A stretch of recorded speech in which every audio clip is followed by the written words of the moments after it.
You're listening to the Childfree Wealth Podcast. We're your hosts, Bri and Dr. J, certified financial planner.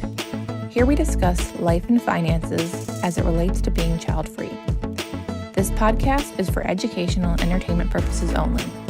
Please consult your advisor before implementing any ideas heard on this podcast. Hey everyone, we're back. Today we're going to be talking about ESGs with Dr. J here. Dr. J, can you tell us what ESG stands for and give us a brief overview of them? Well, it depends on who you're asking because, some people like ESGs, some people don't. And it's really a question of how do you have your investing match your values? And ESG itself is environmental, social, and governance. And it can be a heck of a lot of stuff.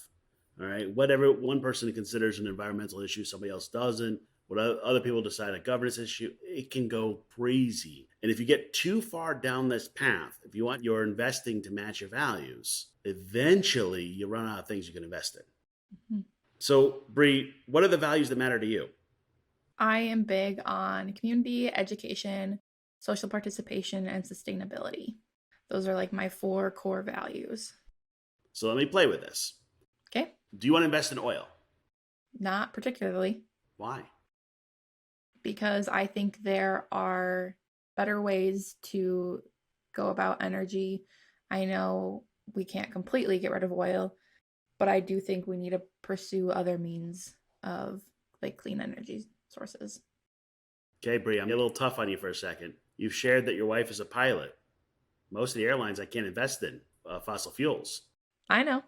I'm very aware. We have this conversation rather frequently about how her job essentially goes against all of that. So you're willing to compromise on your values, is what you said. I suppose when it comes to that, yes, because she loves what she does, and that's all she's ever wanted to be is an airline pilot. And by the way, there's no right answer on this one. Like Morningstar actually has a system where you have a scale. I don't want to, I'm just using oil as an example, but I don't want to invest in oil. I don't want to invest in guns. I don't want to invest in tobacco. I don't want to invest in whatever. And it's like, okay, cool. And then how much of your money are you willing to give up for that? That's a good question. We mentioned it before. There's actually an ETF that just does, I want to drill stuff. Like literally that's what the ETF is called, drill. Like seriously, I'm not saying you should or shouldn't buy it. It exists. Then there are others that say, nope, I'm going to do no oil. The problem is if I cut out oil, I'm cutting out a whole lot of money and that's okay. But you're saying, well, there's somewhere in between. Yeah. Is that fair?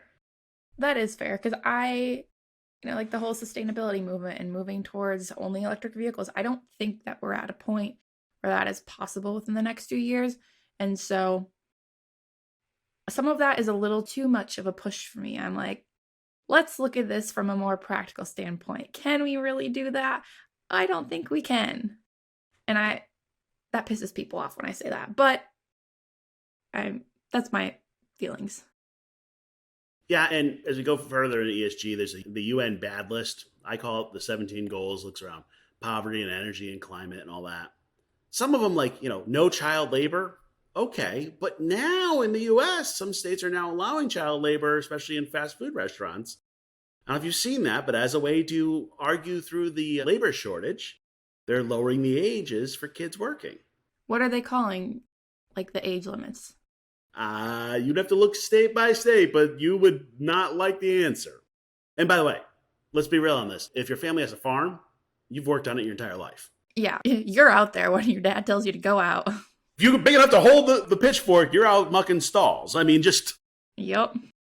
Just don't get to the point yet. And so there's this judgment. And I don't know. The UN bad list, I'm like, all right, cool. Let's not use slave labor. That sounds like a good answer.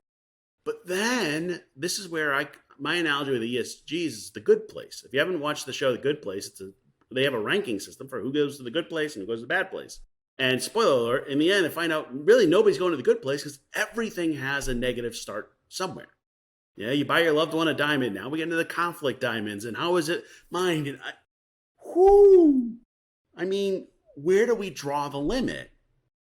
And I've had some people where I've gone through this exercise and asked what's important to them. And the end result was, okay, you probably can't invest in the stock market because I don't believe in capitalism. And then at that point, then you're I don't know where you end up going, because the hard part is financially, you're going to end up investing in the stock market. People go, well, I'm going to invest in bonds. Well, bonds go to the companies in the stock market.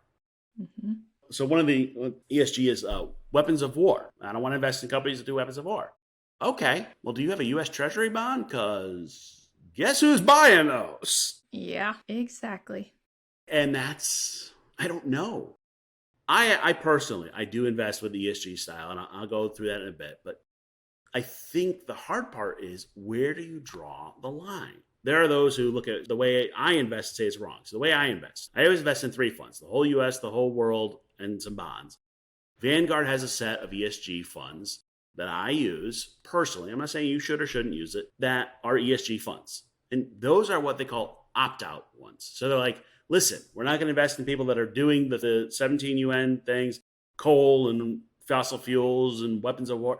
It's like the naughty list. We're not going to invest in the naughty list, but it's not really proactive. So there are others who go, oh, I only want to invest in companies that are doing the right things. So a great example of this is, if you're looking for companies that have good representation of women on their boards, it's limited. I mean, it's hard. And that should be an initiative we're pushing. It should be something we're doing. And people should be voting with their proxy to do that. That all happens in an active fund, and then you have to pay fees. And the question becomes, are those the ones I want to invest in versus somebody else? True. So what do you think? Do you want to be active, or you want to just like opt out of the naughty list? And by the way, naughty list is not a technical term, but like, you get the point. Yeah, I would say primarily I would rather just opt out, but I would be okay with having some active stuff. For the most part, I don't want to have to think about any of my investing. That's just my preferred style. Put money in there and not think about it. Primarily passive. Yeah, and the problem is, if I go too far down I'm just going to pick the ones doing good things, I'm not going to have a diversified portfolio. Mm-hmm. And I don't think you can say that, well, you can't say that one thing is good, because what everybody defines as good is going to be different based on your upbringings. Like, you grew up in Connecticut.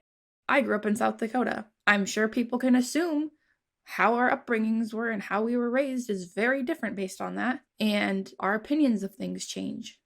Doesn't mean it's right or wrong. It just is. And there's no like cut and dry line. It's more like a squiggle. So it's hard to say like, yes, this is always going to be good, because everybody's changes. And let's even make it more fun with a couple, and you're a great example. Your wife is burning fossil fuels and you're trying not to put money into them. Yeah, I know. She burns the hell out of them. I will bleep that. Oh, no, you can leave it. So here's the thing. I burn fossil fuels in my boat. I'll tell you that right now. Mm-hmm. But you know what? If you look at my carbon footprint by not having a kid, it's a whole lot less than what I burn in my boat. True. That is very true. I'm just playing it out. Yeah. I mean, nobody's perfect on any of this stuff. And one of the interesting ones is like the carbon thing and the fossil fuels and all that is one that's pretty well detailed out there. You end up, throwing away some gains in order to it. And I actually think, personally, for me, my investing, I think ESG in the long run will be better because, we're saving the world. But I can be wrong. Like, seriously, because there's stuff that I'm not investing in. But like the carbon, we get into this carbon, I'm net neutral. What that really means is they're buying carbon offsets. Mm-hmm. So for example, I'm here in my house. I have 33 acres. I have a big old forest there behind here. I listed that last year as a carbon offset. I got paid $600 to not cut my trees. But some business somewhere got to count that as a carbon offset. Here's the truth. I wasn't cutting my trees either way. Yeah. I just wasn't. But I might as well get my $600. Exactly. And you get the good boy plaque of, you're doing carbon offset. But did we really change the environment? I don't know. Like, that's the hard part of this. And behind the scenes, just kind of give you guys a little look. Bri and I talk about the broadcast, and she said she had an article that was perfect for this. So, Bri, tell me about this article you read. All right. So it has to do with the airlines, but there is currently an American Airlines pilot who is suing American Airlines, saying the pension and it invests in ESGs, and that is too leftist. And Essentially, he was saying that investing in ESGs is one of the greatest breaches of the fiduciary responsibility in American history. Okay. By the way, not going to get too politics, but it is what it is. The last administration tried outlawing recommending ESG as a fiduciary. This one's kind of saying, yeah, you should. I look at it. So fiduciary definitions. Fiduciary says, I'm putting your best interest ahead of my own. I'm looking out for you. It does not say it has to be for the best financial gain. Mm-hmm. That's the kind of like split of this.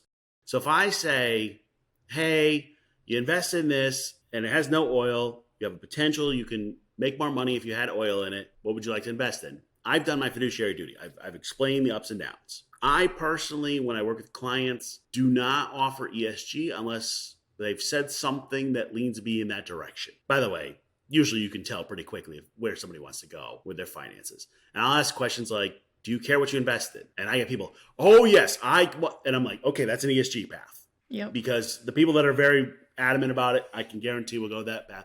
If they're like, I don't care, I'll send them to the whole stock market. Now, would I like to send them down the ESG path? Maybe, but here's the thing.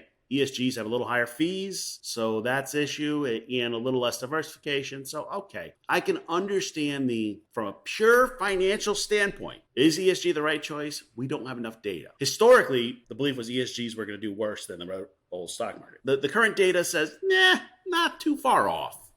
And now, by the way, depends on the day. We're here in 2023, and they might have a different answer tomorrow. But people have had years where oil's gone through the roof, and that's why they've done better, because they had oil. I'm just picking on oil. Doesn't matter. It can be any of the other stuff. So this American Airlines pilot is saying, hey, by offering this, you're pushing an agenda. What do you think, Bri? Well, I was having this conversation with my pilot wife group, actually. And my response was, okay, make it so you can't talk about ESGs, but then we should also make it we can't talk about things like drill if that's something you're interested in. Go right ahead, because there's always two sides to the coin.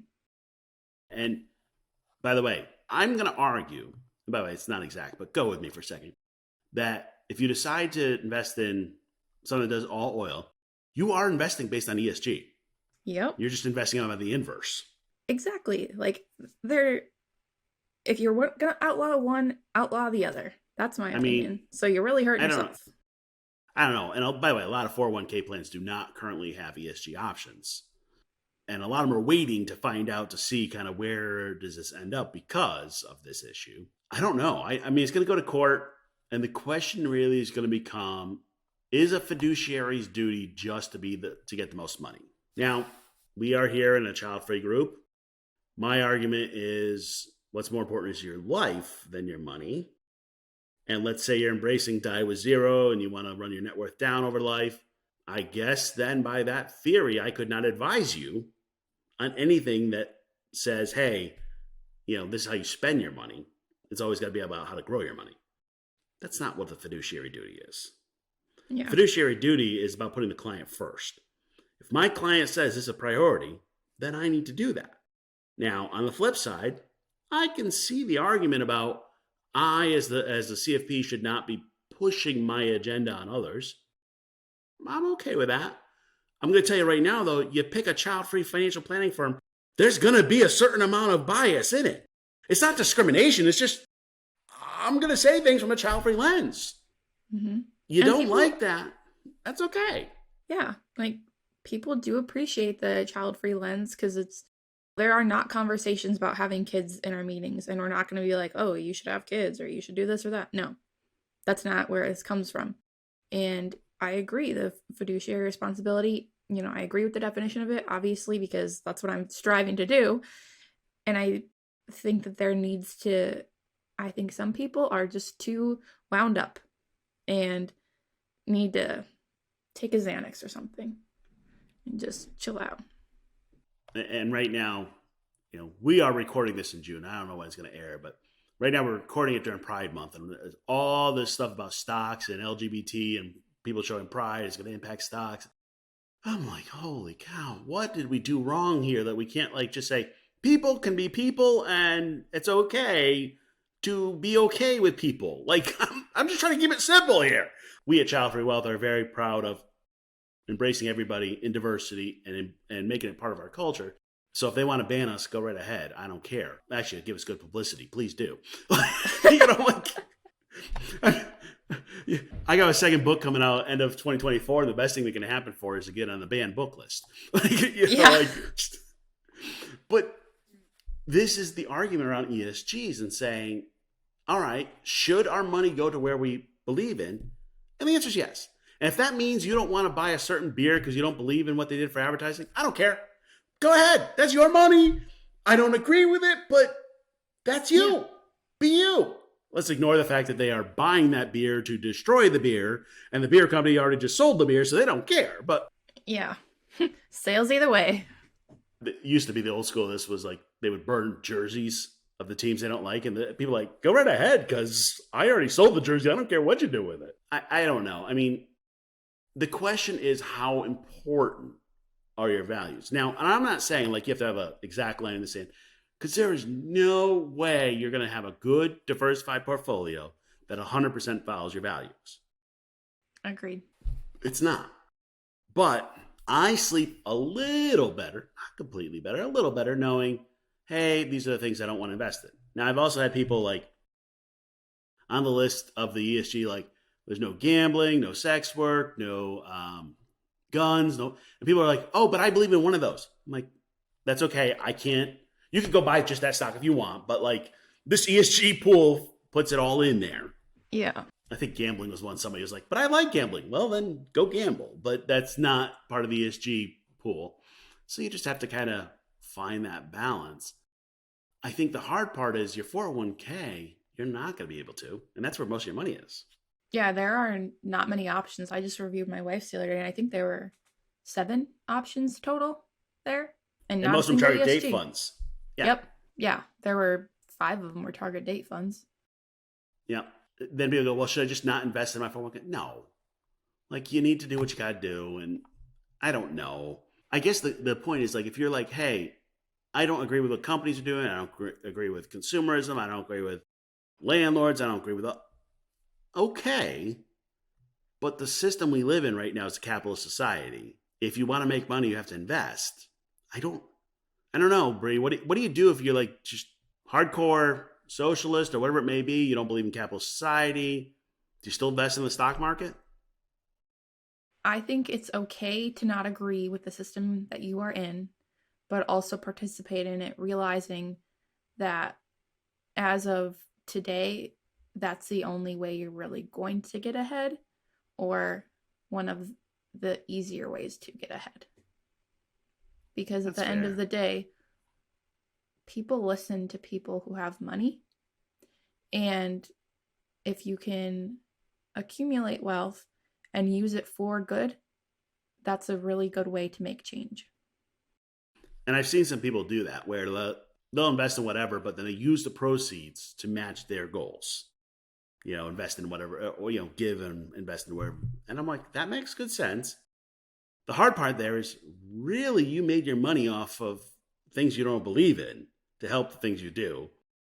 But that's kind of where we're at. Yeah. And it's messed up. Like, it's not great, but... Yeah, I think the one other one on that caution, I have some people like, hey, I want to invest based on my values and I want to do XYZ alternative investment. Private loans to people, or, you know, Kiva and a few other services like that, or other type of programs that invest in communities. That's fine, but you need to know the difference between what you're doing for giving purposes and what you're doing for investing purposes.